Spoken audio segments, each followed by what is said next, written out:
Então, boa noite, sejam todos muito bem-vindos mais uma vez para a nossa aula inaugural, para esse encontro maravilhoso com vocês, com as nossas queridas Aline, Mara de Oliveira, Maila Monteiro, Brena Coel, muito obrigada pela presença, muito obrigada mais uma vez por essa parceria, por a gente estar juntas novamente.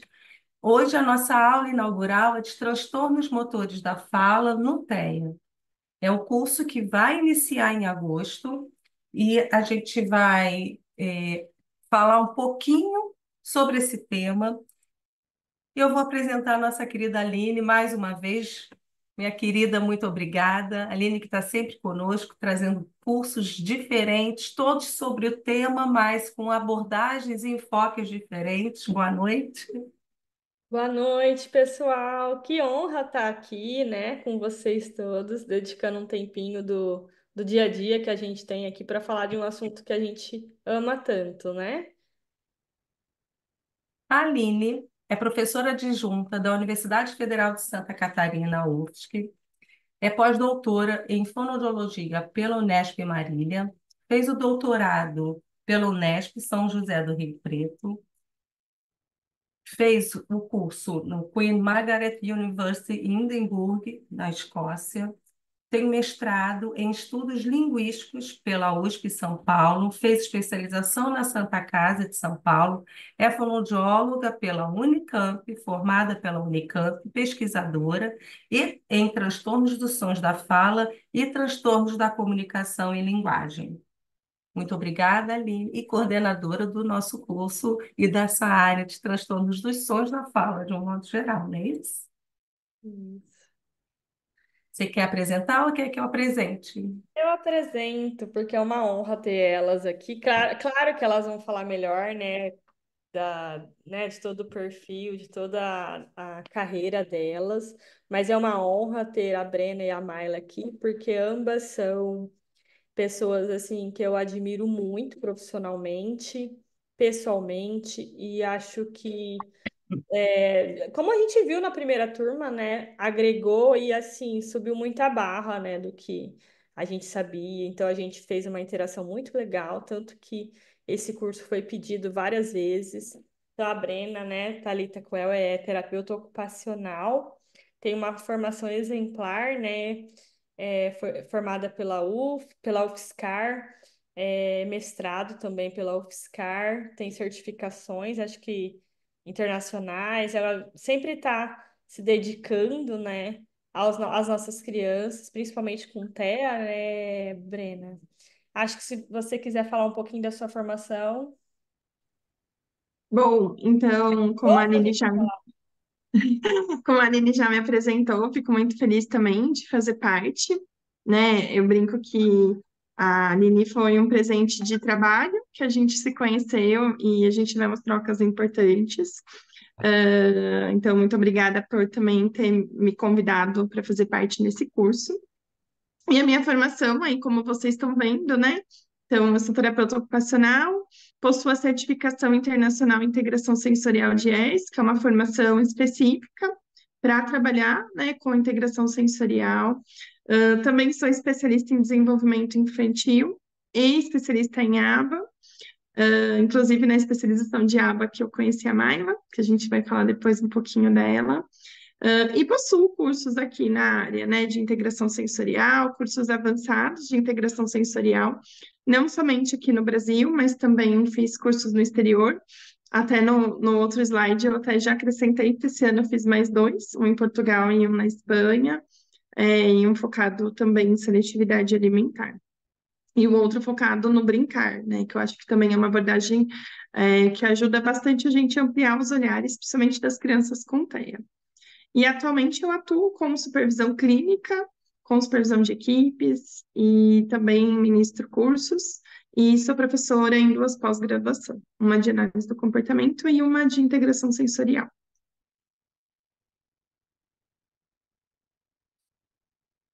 A Mayla, que tem uma carreira brilhante também, conheci ela há pouquinho tempo, né? Só desde 2006 vai fazer 20 anos praticamente, né? E eu acompanhei muito da sua trajetória, todo, porque a Mayla é uma pessoa muito dedicada, mas mais que isso, muito competente e inteligente. Então, ela tem toda uma formação voltada para o transtorno espectro autista e agora está fazendo todo né, um processo de certificação, né, Má? Sim. Chique no último, gente. Então, boa noite. Obrigada, Alegra, por aceitar o nosso convite, né, do nosso curso, indo para a segunda turma. Obrigado, Aline. Obrigada, Brena, parceiras de trabalho diários, né? Então, eu sou Maila, sou fonoaudióloga de formação. Como a Aline falou, eu vou só corrigir ela, tá, gente? Porque ela falou que ela me conhece desde 2006, é mentira. Desde 2003 foi quando a gente entrou na faculdade. Então, eu sou fonoaudióloga de formação, e agora eu estou tirando uma certificação internacional em análise do comportamento, que é a certificação do QBA. Eu atuo como supervisora clínica, tanto da parte de fonoaudiologia, de comunicação e linguagem para crianças do transtorno do espectro do autismo, e também como supervisora clínica em análise do comportamento aplicada. É um prazer enorme estar aqui nessa nossa segunda aula, na nossa segunda turma, desse curso que foi muito pensado, baseado no que a gente vivencia, diariamente, né? Trabalhar com crianças dentro do espectro do autismo é muito complexo, né? Um fonoaudiólogo não consegue trabalhar sozinho porque é muito amplo, né? E mesmo dentro da fonoaudiologia, a gente tem muitas abordagens, né, para criança com TEA.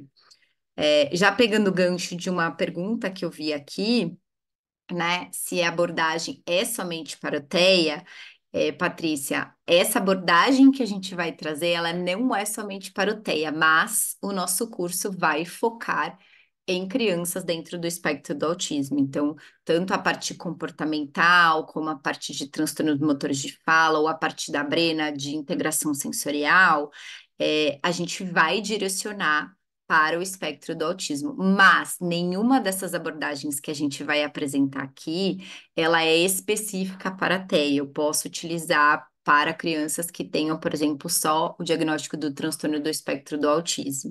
Desculpa, do transtorno motores de fala, tá bom? Então, vou voltar a palavra para a Aline agora.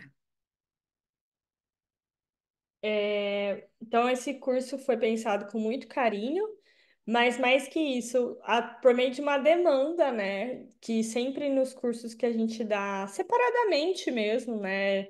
Tanto eu, quanto a Mayla, quanto a Brena, vinha essa questão, e a questão de fala, como a gente trabalha, né? E é muito difícil responder essa pergunta dentro de um outro contexto, porque, na verdade, a gente tem que considerar os três aspectos, né? Que é o que a gente vai colocar aqui, que são os aspectos sensoriais, comportamentais e motores. Então, a gente vai trabalhando essa compreensão que esses aspectos, eles estão interligados, e se a gente não está aqui, né, só porque a gente tenha uma admiração mútua aí como profissionais e que porque a gente debate casos quase que diariamente, porque eu preciso, né, dos conhecimentos que a Brena tem, a Mayla precisa eu preciso dos conhecimentos da Mayla e assim, mutuamente, porque sozinhos a gente não consegue, de fato, trabalhar a fala no TEA, tá? Então é nesse sentido, através de uma demanda, de um pedido mesmo dos alunos, né? E Uhum. eu fico muito feliz do sucesso que tem sido essa proposta. Então, a aula de hoje a gente vai falar sobre Perfeito. Eu desafios. vou te compartilhar aqui, tá? A gente E vai falar sobre os desafios. E essa palavra a gente pensou justamente porque é um desafio, né? Quem tá lá sentado, né, no chão com as nossas crianças, a gente sabe que é um desafio. Eu acho que essa palavra define muito bem o que significa tratamento de fala, né, dentro do transtorno espectro autista. E assim, eu trouxe essa bandeira assim, de pensar, né? A gente já está fazendo uma abordagem inter, multi, até transdisciplinar aqui, mas mais que importante respaldar, quanto mais gente, mais fonoaudiólogos desses conhecimentos, não só as crianças, né? Claramente, obviamente, o objetivo final são as nossas crianças, mas também a gente vai multiplicando o conhecimento para toda a equipe, né? Porque muitas vezes as pessoas, essa semana mesmo, um ex-aluno, inclusive da primeira turma desse curso, me convidou para dar uma palestra no interior, né? E ele falou, professora, aqui ninguém sabe o que a gente faz. E aí até me chamou a atenção, eu falei, nossa, a gente fala tanto, né? Os outros profissionais, ele estava querendo dizer. Então, se você. Aí eu falei, né, que eu, para quem não sabe, eu tô fora do país, então eu tô com um horário um pouquinho diferente. Estou fazendo um processo de pós-doutorado aqui, trabalhando com biofeedback de ultrassom, né? Então, eu falei para ele, dependendo do horário, a gente pode organizar sim, mas conta comigo, porque eu sou dessa perspectiva que a gente tem que multiplicar conhecimento, né? E acho que vocês também estão aqui nessa perspectiva, atender da melhor forma possível o nosso paciente, mas agregar a equipe, a fono, a analista do comportamento que trabalha com vocês, né, para não seguir aquele padrão, refletir sobre os alvos que vão ser trabalhados para a fala, né, sensoriais e tudo mais, tá? Então é muito importante que a gente tenha essa engrenagem e multiplicar o conhecimento é o nosso papel também. E aí, com certeza, depois o raciocínio dessas aulas, a gente vai conseguir fazer isso muito bem, tá? Pode passar. E isso, antes de mais nada, acho que pode ir passando, porque a gente já se apresentou, né? A gente tem assim, um ponto de partida que ao tempo todo a gente vai falar a diferença entre aspas de comunicação, linguagem e fala. Eu gosto muito desse exemplo aqui, porque ele, apesar de fala ser a ponta ali, né, do lado direito, os outros pontos ali, eles sempre vão ser a base, né, para a gente conseguir trabalhar a fala. Então, se a gente não conseguir desenvolver comunicação e linguagem, a gente não vai conseguir trabalhar a fala, apesar da fala ser a principal queixa. Então, eu digo que é daí que a gente está partindo, mas a gente vai discutir isso no curso todo, tá? Como preparar as crianças nesses aspectos, não só do ponto de vista fonoaudiológico, mas sensorial e comportamental, tá?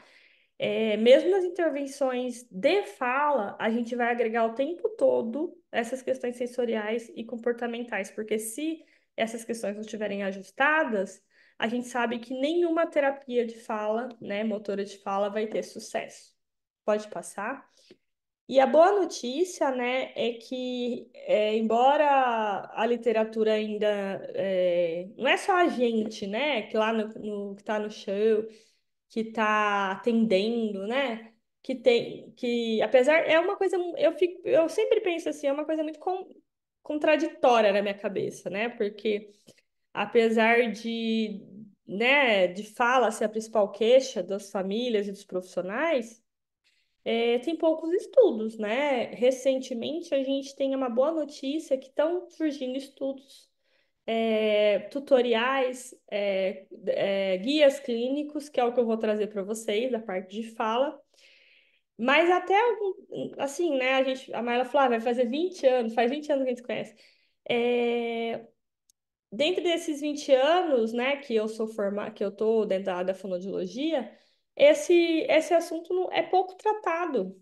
E é um contraditório, porque é um assunto extremamente relevante e com uma alta prevalência. A gente tem ali, ó, né, uma alta prevalência de crianças com TEA. É claro que muitos deles não vão ter dificuldades, né, não vão vir a falar, mas muitos vão. E a gente tem que desenvolver o máximo potencial, né, dessas crianças. E agora, cada vez mais essas crianças estão falando. Por quê? Porque a gente está conseguindo dar todo o subsídio, né, de linguagem, comunicativo, comportamental e sensorial para a gente vir a trabalhar fala, né? Então, a gente pensava que era só linguagem entre aspas, né? Que a gente tinha que focar em linguagem, mas a gente tem que focar em fala também, porque muitos vão falar, né? Com o tratamento adequado. Pode falar, pode passar. E aí a nossa a nossa luta é que, diante desse boom, né, que a gente tem aí dentro dos aspectos de fala no autismo, existe sempre, eu tenho certeza absoluta que aqui todo mundo já recebeu um laudo assim, né, escrito, que ele não fala, então ele tem apraxia de fala, né? Então, será que é uma apraxia de fala que essa criança tem? Eu vou levantar esse ponto, né? A gente vai discutir muito isso na primeira aula. Por quê? Porque para ter apraxia de fala precisa de alguns critérios. Mas mais que isso, precisa um ponto assim que é óbvio, tá? Mas que, mesmo sendo óbvio, existem milhares de diagnósticos sendo dados, mesmo essa criança não tendo amostra de fala, tá? Então veja o quão isso é sério. Porque para a gente diagnosticar a praxia de fala, nós precisamos de fala. E aí a gente recebe, né, diariamente, praticamente, laudos escritos por outros profissionais até. Então eu quero dar respaldo para vocês, dar argumento quando é uma praxia, quando é um outro transtorno, quando a gente não tem o nome ainda desse transtorno, tá? Que é possível também. E quando tem até outras questões envolvidas, né? Até transtorno do som da fala a gente pode ter. Então, né, do tipo fonológico. Então, é possível que esse diagnóstico, essa epidemia aí de diagnóstico, está extremamente equivocado, mas aqui a gente vai discutir muito isso e dar respaldo a argumentar e mudando a realidade local de cada um, né? De cada um que atua. Pode passar. Mas a gente sabe que, né, a gente vai pensar nos critérios, pode passar, Mar, e que a gente sabe que esses poucos estudos é, são estudos que se desafiaram. Pensa que até então ninguém queria tratar muito, porque é muito complexo, tá, gente? São dois transtornos, a gente que está atendendo sabe, muito complexos para trabalhar, muito variáveis, heterogêneos. Não é à toa que a gente está se dedicando tanto tempo aqui estudando, né, essa comorbidade desses dois transtornos. Mas a gente já tem algumas. A boa notícia é, né, que dentro desse mar, né, que a gente fala, ai meu Deus, o que eu vou fazer? Ai meu Deus, tô perdido, o que eu vou fazer? A gente sente isso, todo mundo já sentiu. Nós temos algumas possibilidades, algumas não, né?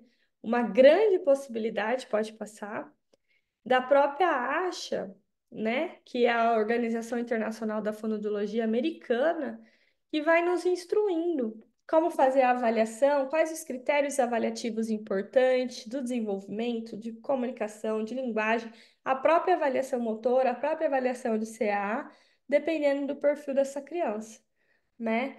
E aí, recentemente tem um artigo, um trabalho, né, proposto por Belting da ASHA, que vai, que vai guiar como a gente tem que tratar essa criança. Pode passar. No último Congresso Brasileiro, o Congresso Brasileiro de Fono, o tema da minha palestra principal assim foi esse, né? As recomendações clínicas para esse grupo de criança.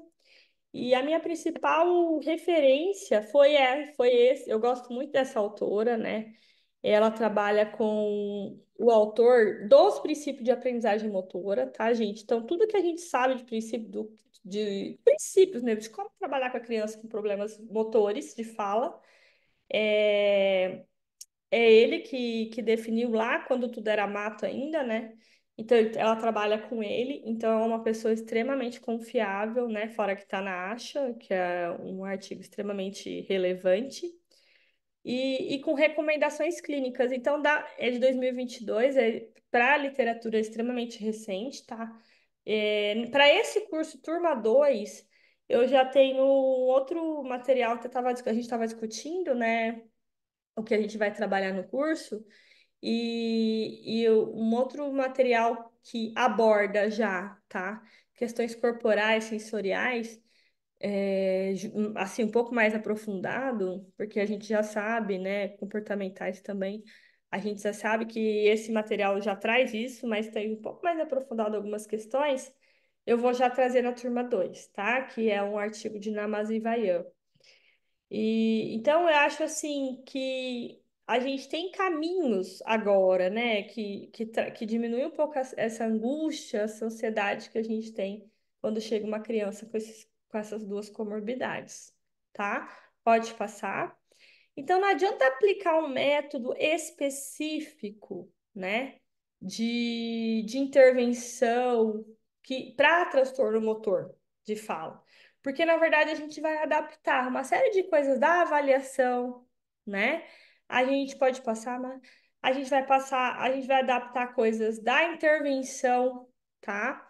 A gente vai focar em pré-requisitos que muitas vezes nos transtornos motores a gente não tem, a gente até faz, mas não com tanto afinco, porque o prejuízo não é tão é tão profundo como nas crianças com TEA, né? Então, a gente vai percorrer bem isso, tá? Antes de ir pro tratamento em si. Então, o tratamento pode passar. Ele vai trabalhar nesse ponto, tá? Agregando questões de avaliação, pré-requisitos e a própria intervenção adaptadas para crianças com as duas comorbidades, tá?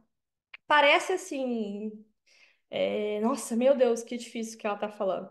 Mas como a gente tem uma recomendação clínica, torna-se didático. Então, a gente vai percorrendo um caminho, e claro, nenhuma criança é igual, obviamente. Eu sempre falo isso. Nenhum tratamento é receita de bolo, esquece quem vem de receita de bolo, quem vem de protocolo de tratamento, isso não existe, tá, gente? Existe recomendação clínica, existe proposta de intervenções, só que a gente por isso que existem casos de supervisões, existem tudo isso, né? Senão a gente aplicaria e papo, acabaria. Não é assim, tá? Gosto de reforçar isso, principalmente nesses casos. Então, a gente vai seguir toda essa linha de raciocínio com casos clínicos, inclusive, tá? E aí, essas questões da própria comportamental, que a Mayla vai abordar agora, é fundamental, porque sem essas questões a gente não consegue trabalhar a fala, como eu disse, certo? Combinado. Então, vamos lá. Como que a gente pensou esse curso, né? Acho que é muito interessante a gente compartilhar com vocês para vocês entenderem o que vocês vão receber, né? Eu vi que a Alegra colocou lá que ela vai passar o cronograma, a gente vai passar o cronograma para vocês, com o que a gente vai abordar, tá no final, tá?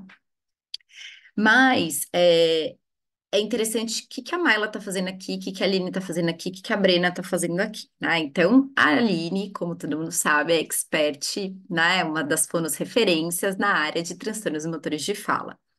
E é o que a gente está trazendo, né? O que está mostrando na literatura e principalmente o que a gente tem na prática. A Aline está dentro de uma universidade, né? Mas, em paralelo, ela tem uma convivência com muitas pessoas, entre aspas, né? Que traz muito da prática clínica. O que eu estou vendo nos consultórios? O que eu estou vendo quando eu faço supervisão? O que eu estou vendo nas clínicas? Justamente isso. As crianças com TEA que estão sendo diagnosticadas agora, porque ela falou muito bem, isso é uma coisa muito importante que a gente tem que pensar, que os transtornos motores de fala, eles são muito recentes, né? Até, Aline, me corrija, 3, 4 anos atrás, muita gente atuava com TEA e não falava sobre transtornos motores. Tudo era apraxia de fala. E mesmo a apraxia de fala não era uma coisa tão divulgada, né? Então, agora a gente está recebendo as crianças com TEA, né? Que são não verbais, que possivelmente são crianças com transtornos motores, tá? Então, a gente tem que agregar na nossa prática clínica essa intervenção baseada em comunicação alternativa e pensando numa intervenção motora de fala, o que é uma coisa extremamente difícil e complexa, tá? Mas a gente também tem que muitas dessas crianças não têm o que a gente chama de habilidades pré-requisitos, que é uma das partes que a gente vai abordar. E nesse documento que a Aline falou da ASHA, uma das coisas mais legais, e para mim foi uma coisa surpreendente, me deixou muito feliz quando ela me encaminhou esse artigo, é que uma coisa que eu venho falando há muito tempo, uma coisa que eu gosto muito, que são as habilidades pré-requisitos, é uma das recomendações. Ah, então, essa é a recomendação 3 que vocês estão vendo aí. Então, que a gente precisa, enquanto fonoaudiólogo, conhecer, avaliar e saber intervir nessas habilidades. Então, as duas habilidades principais que eles colocam aqui é a imitação e a atenção compartilhada. Então, quando a gente vai pensar numa intervenção motora de fala, a gente vai ter nada mais do que uma imitação. O começo da intervenção é uma imitação. A criança precisa ter essa habilidade de imitação. Claro, o processo, né, a qualidade do movimento, isso a gente vai trabalhando. Mas se a criança não imita, ela não consegue fazer isso. Então, uma criança que não tem habilidade de imitação é uma criança que não vai conseguir fazer uma terapia motora de fala. Então, olha como é importante a gente ter um conhecimento. Claro, a gente precisa ter o conhecimento específico de transtorno motor, mas a gente precisa ter um conhecimento anterior para poder chegar na cereja do bolo, que é a terapia motora de fala. Além disso, todo mundo que trabalha com TEA sabe aqui que os comportamentos interferentes estão muito presentes. Então, a criança com TEA não vai ter comportamento interferente só na sessão de aba, ela vai ter comportamento interferente na sessão de fono. E eu, enquanto fono, o que que eu vou fazer com esse comportamento interferente?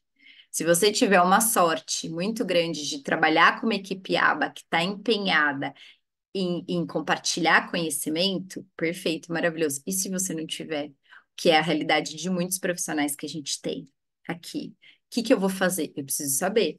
Ninguém vai sair do curso sabendo fazer uma contenção, não é essa ideia, mas eu preciso conhecer o que são os comportamentos interferentes, como eu posso atuar. Então, dentro da fonoaudiologia, eu posso fazer uma intervenção de comportamentos interferentes. Posso e devo, porque senão o comportamento interferente ele é o que a gente chama de barreira de aprendizagem. Se eu tenho uma barreira, a aprendizagem não passa. Então, como que eu vou chegar? Como que eu vou conseguir fazer uma terapia motora de fala se a minha criança tem uma barreira comportamental? Então, esse é o foco, né? E uma coisa que a Aline vai falar muito para vocês, e é uma ajuda que a análise do comportamento traz muito para a nossa intervenção fonoaudiológica, são os registros. Eu preciso registrar, eu preciso de dado para poder mudar os alvos da minha intervenção motora. Então, também isso vai ser um foco da minha parte nesse curso. Pensar em registros, como que a gente vai fazer isso, qual que é a necessidade, né? E como que a gente vai usar na nossa terapia motora de fala, tá? Então, o que eu trago para vocês são muitos pré-requisitos de tudo, tanto de habilidades como de desempenho da criança, para a gente poder chegar na terapia motora de fala especificamente, porque sem todos esses pré-requisitos a gente muitas vezes não consegue fazer a terapia motora de fala, que é uma parte fonoaudiológica. É, Bom, isso aqui eu já falei. Acho que a Brena fala agora, né? Sim, pode passar para o meu, por favor. Bom, e aí então, acho que não é esse. Acho que tá mais para frente. Que esse daí, acho que depois a Aline pode voltar para passar, se ela quiser. Acho que dá para eu passar a minha parte e depois voltar da Aline, pode ser? Na verdade, ali eu já até abordei, só para finalizar, é que nós não temos um, né, modelo específico de intervenção de fala, porque mesmo porque existe todo um raciocínio integrado, né? Existe uma recomendação clínica que vai ter que trazer áreas das sensoriais, áreas comportamentais e da fala e da intervenção. Então, a gente tem uma intervenção própria, né? Mas não existe um método específico como a gente tem para transtornos motores do tipo REST, DTC, NDP3 e biofeedback. Então a gente tem que seguir uma linha de raciocínio, tá? Bom, Então, eu vou contar agora um pouquinho do porquê que eu brinco, né? Eu falo que eu sou tô aqui fora, né, da turma aí de fono, porque que eu tô fazendo parte aqui desse curso. Então, como todos sabem, a integração sensorial de ERS, ela virou uma prática baseada em evidência no autismo. E por que ela virou uma prática baseada em evidência no autismo? Porque também foi se identificando, né, questões sensoriais dentro do espectro, né? Então, hoje a gente fala, é como se quase, né, os estudos vão trazer, aí até trouxe, né, 96% das crianças com autismo vão ter o transtorno de processamento sensorial. E a integração sensorial de ERS é uma prática baseada em evidência científica. Então, por isso que a gente também está trazendo. Eu acho que a gente tenta trazer aqui tudo o que tem de maior evidência, de fato, de intervenção. E entendendo que a integração sensorial, quando a Dinés começou a estudar, ela estudou não tanto as questões que estavam ligadas a uma questão de uma hiperreatividade ou hiporreatividade, mas muito do que ela chamou de praxis, né? Então, que nada mais é do que o aprendizado e o planejamento motor a partir de uma ideação. E aí, quando a gente vai entender, né, crianças que têm um transtorno motor de fala, a gente pode ter, inclusive, uma correlação desse transtorno motor também se fazer presente no corpo dele como um todo, porque é um aprendizado, aquilo que a Maila até foi trazendo, né? Então, a criança ali, olhando pro que a Asha trouxe, né? Ela precisa ter a habilidade de imitação motora. Então, se ela não consegue estar ali fazendo a imitação motora a nível de praxis oral, como isso também acontece a nível de corpo? E não sei se todos conhecem, né, a teoria de integração sensorial de ERS, a teoria como ela é, mas ela vai trazer muito, inclusive, que a gente tem testes e avaliações de praxis oral, de imitação, né? Então, tem testes ali, né, que eu avalio se a criança é capaz de fazer alguns movimentos. Isso tudo olhando para a integração sensorial, que nada mais é do que esse processo neurológico que vai organizar as sensações do nosso corpo. Então, quando eu trago, né, até esse esquema, e eu tento explicar um pouquinho mais sobre como que o que é cada sistema sensorial, e que todos os estudos, né, todos os artigos vão trazer, principalmente uma correlação, né, no desenvolvimento infantil. Então, que o sistema vestibular ele tem influência no desenvolvimento de fala e linguagem. O sistema proprioceptivo, ele também está envolvido, né? Ali, enquanto eu estou falando, eu tenho movimentos, eu tenho articulações, eu tenho o sistema proprioceptivo envolvido no movimento que a criança precisa fazer.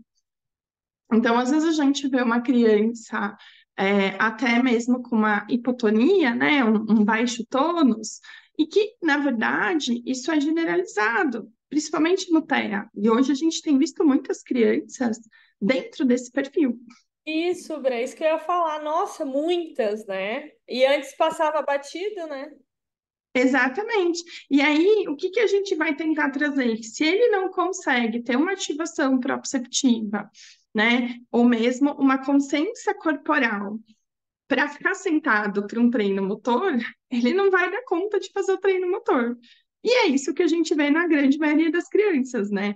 Elas não vão ficar ali, né, mais sentadinha, conseguindo parar e ficar fazendo a execução. E eu acho que por isso que se torna um grande desafio trabalhar com crianças com TEA, com transtornos motores. Porque normalmente, pode passar, Má, a gente tem alguns estudos até trazendo que, por exemplo, as alterações motoras, né, chamada de dispraxia, os transtornos de coordenação motora, elas estão muito presentes nos diagnósticos de TEA. Inclusive, ela não entra como um critério diagnóstico, mas é como se fosse parte. Inclusive, é o que resume parte das dificuldades, né, de habilidades das crianças. Então, quando a gente olha, por exemplo, mesmo para a parte comportamental, a parte da integração sensorial, ela vai estar olhando para a parte do quê? Do desenvolvimento motor. Não à toa, lá nos programas ABAS, a gente tem programas de imitação motora. A terapia ocupacional vai estar olhando também para o desenvolvimento motor. E tudo isso atuando conjuntamente. Então, eu trouxe até esse artigo. Na verdade, é um artigo que vai identificar algumas alterações de processamento sensorial a partir do uso do perfil sensorial 2, né, que é um dos instrumentos, mas é importante dizer que o diagnóstico de transtorno de processamento sensorial, ele não é feito somente com a aplicação desse questionário, então a gente precisa avaliar de fato com um outro instrumento, mas a nível de pesquisa, ele trouxe as alterações sensoriais presentes, né? E principalmente a criança dentro do espectro pode passar, Má. Então, dessas 271 crianças que esse estudo analisou, 67% delas estavam com todos os quadrantes elevados, né? Então, vejam, existe uma alteração gigantesca, né, em termos de processamento sensorial.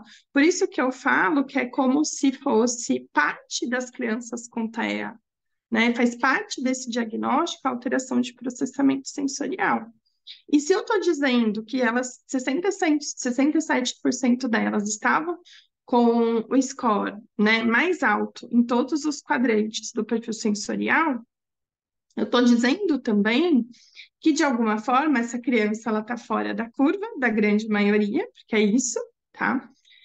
E que ela processa uma informação sensorial de uma forma diferente. E os estudos vão trazer que aspectos como hiperreatividade sensorial, ela vai interferir aonde? No nível de alerta e de atenção da criança. Então, quando a gente olha de novo para aquilo que a Maia estava trazendo, né?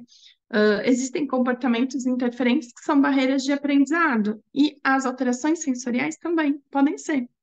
Porque, às vezes, a criança, ela não consegue manter a atenção para o treino que o fonoaudiólogo está fazendo. É aquela criança que não para quieta, que não para sentada, que se movimenta o tempo todo. E às vezes a gente fala assim, ela tem TDAH também. Na verdade, ela pode ter um transtorno de processamento sensorial que aumenta o nível de alerta dela. Então, não É, é, tem como. É Pode falar, importante. Má. Vou só cortar você, mas só para dar um dado dessa fala que você trouxe, que é muito importante. Existem protocolos que colocam o transtorno do processamento sensorial como uma barreira de aprendizagem, né? Então, não é isso fonte vozes da nossa cabeça. A gente tem protocolos validados que colocam, né, o transtorno sensorial como uma barreira de aprendizagem. Então, por isso que é muito importante a gente conhecer, né? E isso que você traz, a sua parte nesse curso, ela é essencial, justamente por isso. Uma criança que não consegue ficar sentado, por N motivos que você vai explicar melhor do que eu, é, é uma criança que não vai conseguir aprender. Que não vai ter o tempo de atenção para aprender. Então, assim, é extremamente importante isso que você está trazendo, né? E a gente pensar realmente que pode impactar de uma forma que a nossa intervenção específica da fonoaudiologia, a gente não vai conseguir fazer porque tem uma barreira anterior, que é sensorial. E um ponto que eu sempre digo é, ele vai precisar da terapia de integração sensorial? Sim. Mas o processamento sensorial não acontece só na hora que ele está na sala, acontece em todos os ambientes. Então, da mesma forma, ele não vai ter um comportamento interferente só na sessão de aba, e da mesma forma, ele não vai ter uma alteração de processamento sensorial somente na sessão de TO. Então, o profissional, ele tanto precisa entender e saber que pode ser uma questão sensorial, que às vezes está provocando isso nessa criança, e que às vezes ele pode estar usando algum recurso que pode desorganizar sensorialmente essa criança, como também ele precisa compreender quais as estratégias sensoriais ele pode usar, que vão ser facilitadoras do aprendizado, que vão ajudar melhor essa criança em sessão. Então, quando eu começo a entender que esse sujeito que é único, que a gente não pode ficar quebrando, né, essa criança em partes. Então, esse sujeito que é único, ele vai ter dificuldades que vão ser motoras de fala, mas ele pode ter uma dificuldade motora global, ele pode ter um transtorno de processamento sensorial, ele pode ter uma barreira comportamental e de aprendizado importante. Então, ele é esse todo, mas todo mundo vai estar atuando para o desenvolvimento dele. E eu acho que isso é um diferencial também. Volta para mim naquele slide, Má, que tem a pirâmide, por favor.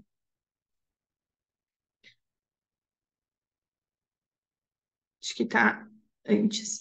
E aí, eu gosto muito de usar, né, acho que essa pirâmide do aprendizado para exatamente trazer. Na teoria de integração sensorial de ERS, os três sistemas ali, o tátil, o vestibular e o proprioceptivo, eles são os sistemas mais importantes para o desenvolvimento das habilidades motoras. Então, quando a gente olha isso a nível do processo do desenvolvimento da criança, então, a base ali dos três sistemas vai fornecer subsídios, por exemplo, o desenvolvimento de melhor habilidade visual auditiva, que vai ajudar no desenvolvimento sensório-motor, que vai ajudar no desenvolvimento da percepção motora e na cognição. Então, eu preciso estar com essa casa muito bem pavimentada ali, né? O terreno tem que estar saindo feito ali na parte de baixo, porque senão, se a gente só considera o problema lá da ponta, o problema ali da área verde, a gente não consegue alcançar o pleno desenvolvimento dessa criança. Então, olhar nessa perspectiva é olhar exatamente a teoria de integração. Eu falo que essa pirâmide, ela traz muito do que é a teoria de integração. Pode passar para mim, por favor? Eu acho que tem mais um, pode ir. Mais um. E esse daí, anterior. Um antes. Mais um. Aí. E aí a gente tem esse artigo, que foi um dos... Ai, passou demais. Um dos primeiros artigos ali da Diners, quando ela já identificava a influência, né, gente? É um artigo até quando a Diners era viva, né? Artigo antigo, mas é um artigo importante, porque ela postulava já, e depois ela conseguiu medir isso, né? E conforme a gente foi tendo mais estudos na área da integração, ela conseguiu ir postulando, né, de que as alterações de base somatosensorial e vestibular afetavam o desenvolvimento da linguagem.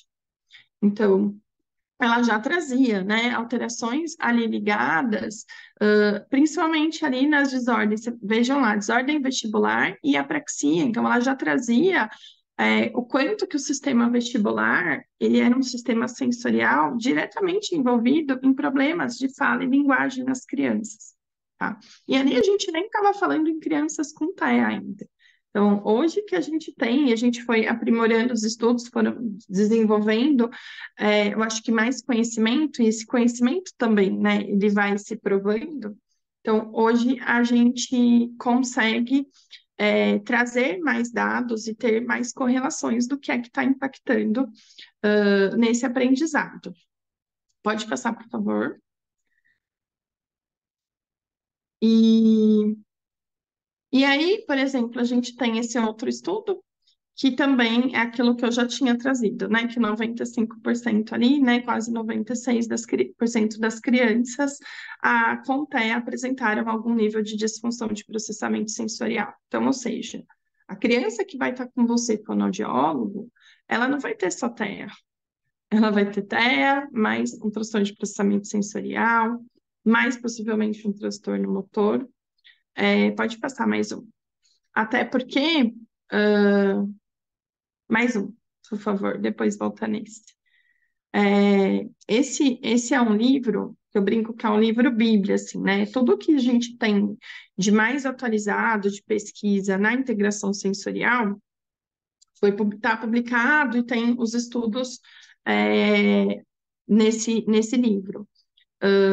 E o que ele vai trazer, que eu acho que é um dado importante? Que, por exemplo, alguns autores, né, já da integração sensorial, alguns autores do desenvolvimento motor, eles apontam que sintomas motores, apesar de não ser considerados no DSM-5, por exemplo, como critério diagnóstico do TEA, mas ele é altamente prevalente em indivíduos com transtorno do espectro autista.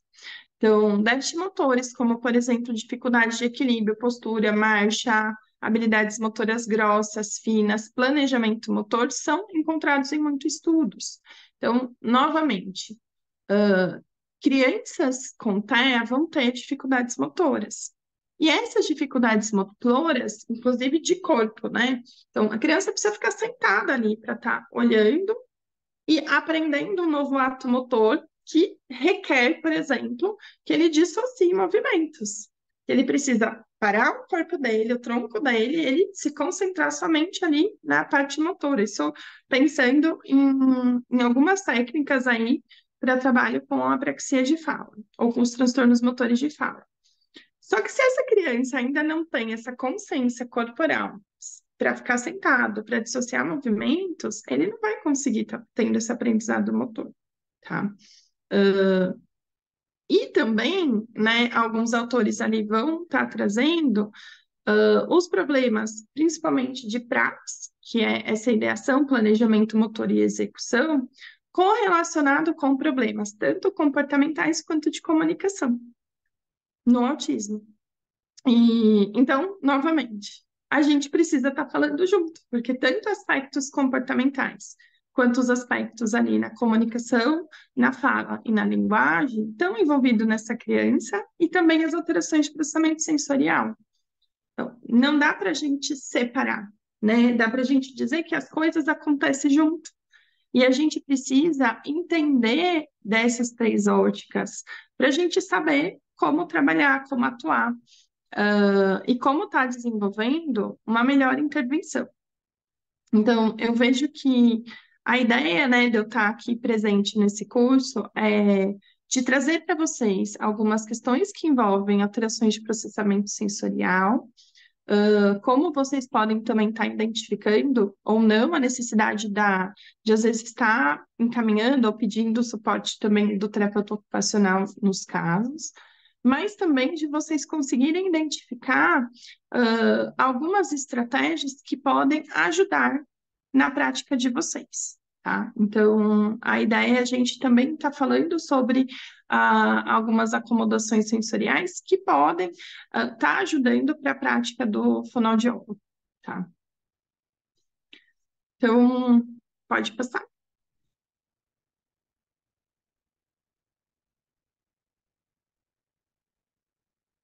Quer falar, Aline? Nós, nós pensamos juntas, né, uma dinâmica, na verdade, de aulas que a gente vai meio que, meio não, totalmente, né, agregando a teoria com prática. Então, a gente vai estudar tudo à base de estudos de casos, né? Nós separamos casos com diferentes perfis, né, clínicos.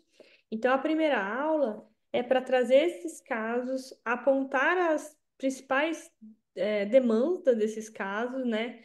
Motoras, de fala, sensoriais e comportamentais. E também para ir como se fosse um guia condutor, né? Para todas as outras aulas.